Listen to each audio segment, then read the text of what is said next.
Welcome back to the Grand Solar Minimum channel. Today is Saturday night, February 24th, 2018. Taking a look at our quick space weather news from spaceweather.com. Solar wind speeds have declined to 429.5 kilometers per second with a density of 5.2. Again, we are blank as far as sunspots go today. This is the 7th day in a row. And notice how the aurora picture here, we see pink in it.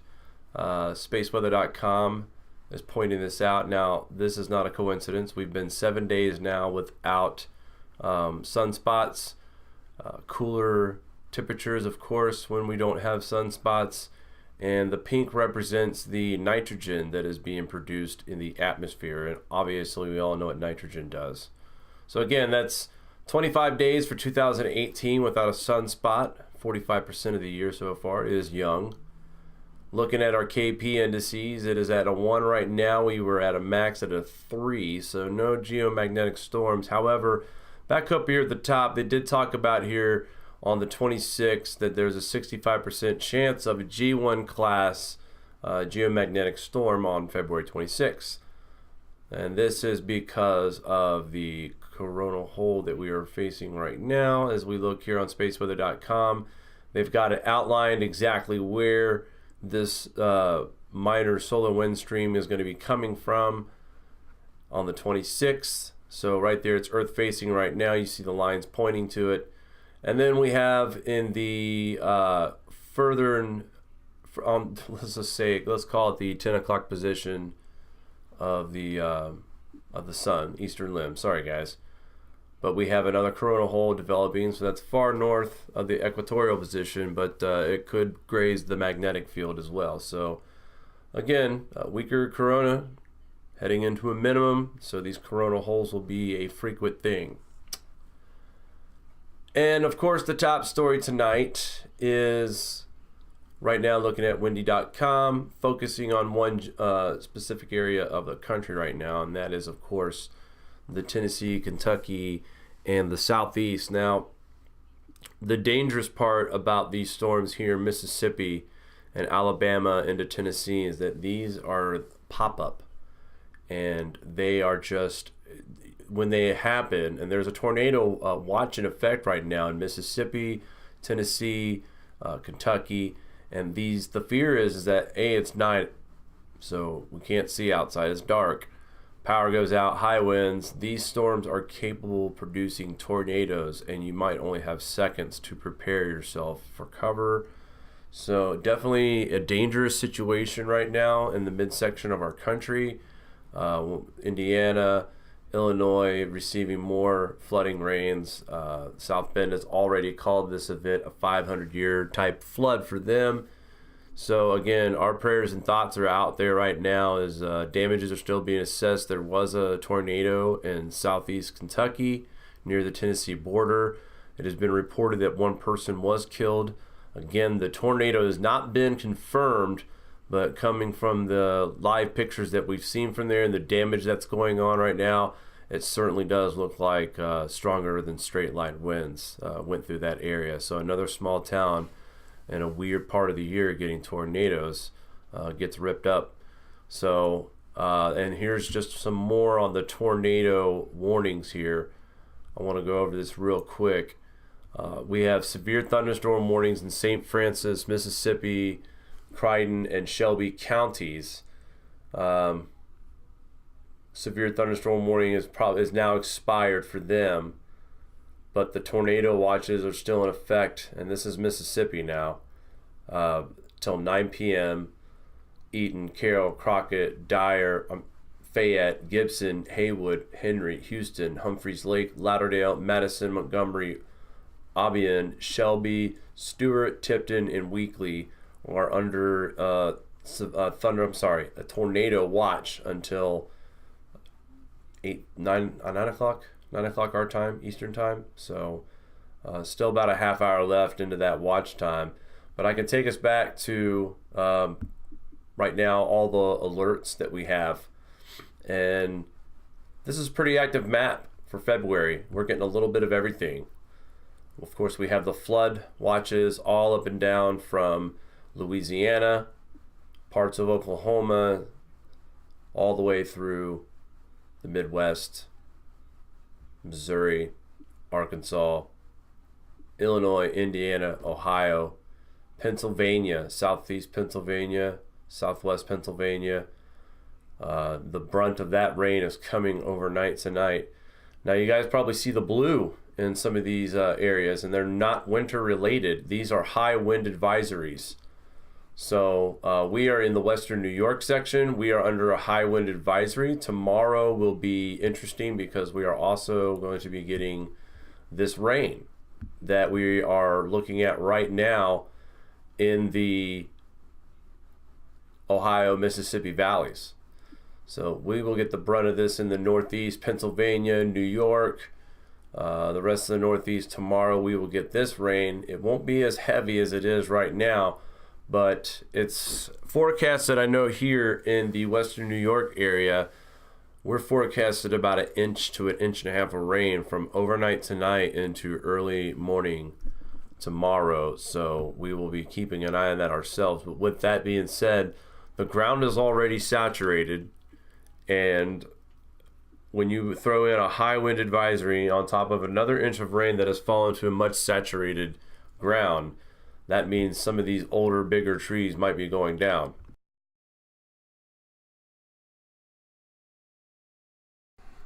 Now, we look at the rest of this map, and we see everything from winter weather statements to winter weather storms. Taking a look at the legend here, I'd say more than half the country is under some kind of extreme weather advisory right now, from tornado watches to warnings to flood warnings to dense fog to winter weather statements to high wind advisory. Guys, we are experiencing it all right now on this February 24th, 2018. Just remarkable weather that we are looking at. And you know, I got to raise the question because Mari and I talk about the weather a lot, obviously, but it almost feels like that some of this stuff is happening a little bit earlier. Back in December, when we started getting winter-like temperatures, it was more towards the middle of November, and as we got into December, we got into a deeper cold. And of course, everyone remembers the end of December into mid-January, we had some severe cold. And, you know, speaking of that, that's another thing I want to mention before I go into any kind of forecast here. This deep cold that we are now seeing entering Europe, as you know, and this goes back to my thoughts on the Weather Channel lady talking about how we've had decline in solar activity over the last 4 years, pardon me, and the planet is continuing to warm. And I just want to show you that this is a part of the world right now. I mean, I would say we're in an average winter pattern right now in the U.S. The southeast is experiencing a little bit of early spring. I think maybe they're around normal. But I know parts of the northeast and the east have experienced some mild light temperatures, but we're kind of where we should be. But having said that, 7 days with no sunspots, and we look at this Siberian Express, as it's been sold on Twitter, thanks to the Starman. He is definitely the authority on UK weather and European weather. If anybody has any questions about what's going on over there, I highly recommend you take yourself over to the Starman channel. If you look in our description box, we have his channel link in there as well. This guy is the authority on European weather. So I just wanted to get that out there real quick. But we look at the temperature blast here, and this is in Celsius, mind you. But we still see a lot of cold air coming in that we don't normally see. We got some minus 20 Celsius over here in Russia invading Europe. As we go further into early next week, Monday, you see the cold reaching all the way past France into parts of Spain. This is some brutally cold air, folks. And again, they're in their winter as well, but this should be turning the corner into spring by this time of the year. Into February, we're still seeing some pretty cold weather, and we start to see a little bit of leveling off here by early March of the 2nd of March. We go into the 3rd, and you see that cold air fighting, trying to work its way back in. But folks, I think if I know I'm not a weatherman, but looking at this model right here, the GFS is suggesting that if you guys just hold on here for this next few days of cold air, it looks like that you might be back to your spring-like conditions. But here the model is also suggesting by the middle of the month of March that Arctic air is trying to make a comeback. So this is going to be an interesting month to watch. I'd like to see what the precipitation forecast is going to be over here, this side of the world, for the next few days. I know we have a very active pattern. I'll get to that. Every day this changes, so there's I do apologize if this seems redundant, but it seems like every time I look at this, there is a difference in the forecast. So I'll go ahead and we'll check out some precipitation here. Moving into Monday early, you guys are pretty dry. We start to see some snow work its way in. Lots of snow to the north. Pretty quiet weather pattern right now, and I think the Swiss Alps and all that area of France, they need that break. They've gotten record snows, but here it comes, the heavy snows. We start to see it in the beginning of March. Precipitation doesn't start to make an impact on this part of the region until the 2nd of March. So you guys get a little dry time, but it looks like after that you're getting bombarded left and right. And this is showing up as rain, but it's probably going to be on that borderline of that low 30 degree where it's almost freezing rain. So that's still something to keep an eye on. Looks like the Alps, they still continue to get their mountain snow, but again, let's go towards the 12th, where the model's showing colder air trying to work its way back in, and you can tell here to the east that there is snow trying to build back up again. But look at the west, look at the low pressure system that's coming in by mid-month. So just like us here in the States, we are going to see our share of, let me go ahead and just go back to the regular one here. All right, so like our friends across the pond, now I'm not quite sure that they're going to see this elaborate of rain right here moving up through the GFS. Sunday, that storm front starts to move, and look at that. We're going to see the heaviest of the rain overnight tonight into Sunday. There's mid-morning into midday. It's finally into Pennsylvania. Northeast Ohio's getting it pretty good. And then moves into western New York. Now it's almost going to be flirting with cold temperatures here at some point, as it will cool off, but not quite enough by the time that precipitation moves off to the east and that cold air does make its way into the northeast. Luckily, most of us will just be dry and cold. And this is what we've been waiting for, this lull of dry time on Tuesday. But unfortunately, late Tuesday, we get some more moisture drawn up from the Gulf.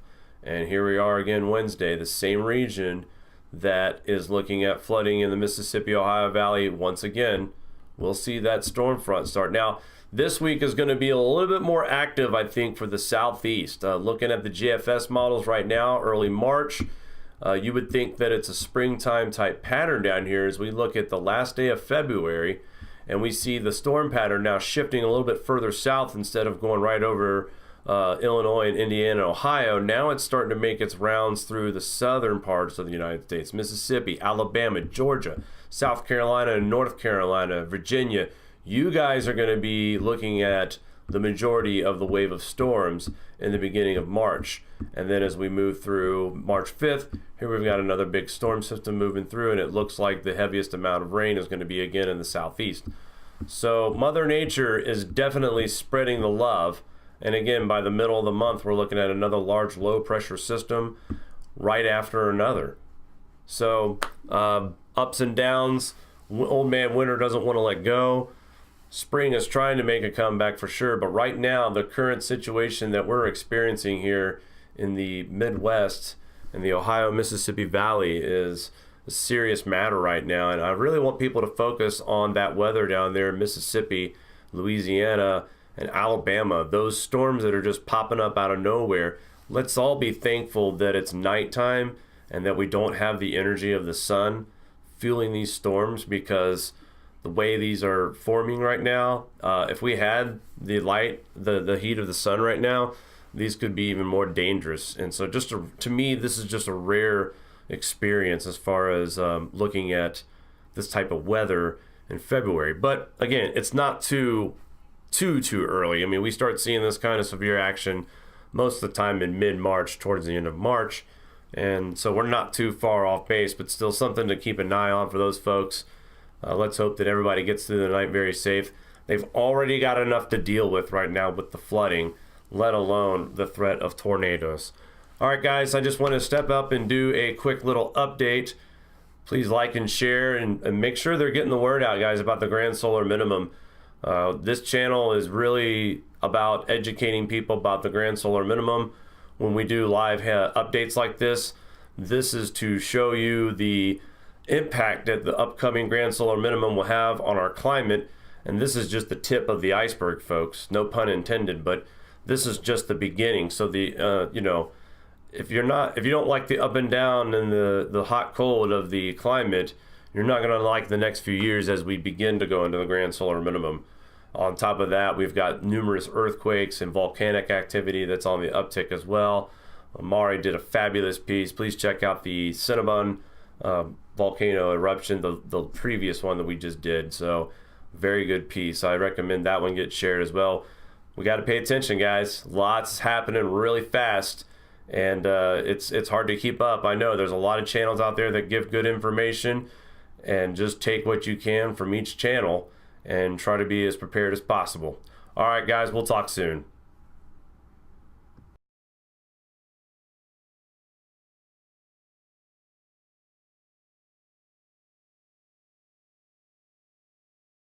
Holes will be a frequent thing. And of course, the top story tonight is right now looking at windy.com, focusing on one specific area of the country right now, and that is, of course, the Tennessee, Kentucky, and the Southeast. Now, the dangerous part about these storms here in Mississippi and Alabama into Tennessee is that these are pop-up, and they are just, when they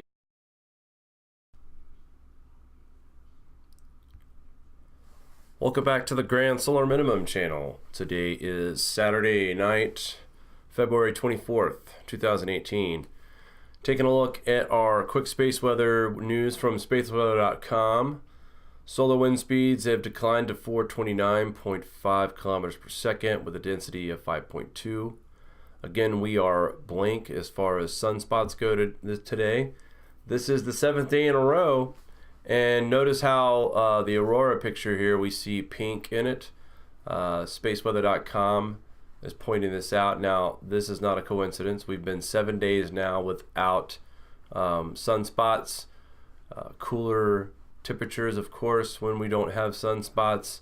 And the pink represents the nitrogen that is being produced in the atmosphere. And obviously, we all know what nitrogen does.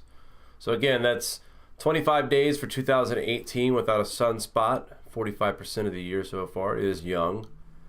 Looking at our KP indices, it is at a 1 right now. We were at a max at a 3, so no geomagnetic storms. However, back up here at the top, they did talk about here on the 26th that there's a 65% chance of a G1 class geomagnetic storm on February 26th. And this is because of the coronal hole that we are facing right now. As we look here on spaceweather.com, they've got it outlined exactly where this minor solar wind stream is going to be coming from on the 26th. So right there, it's earth facing right now. You see the lines pointing to it. And then we have in the let's call it the 10 o'clock position of the sun, eastern limb. Sorry, guys. But we have another coronal hole developing, so that's far north of the equatorial position, but it could graze the magnetic field as well. So again, a weaker corona heading into a minimum, so these corona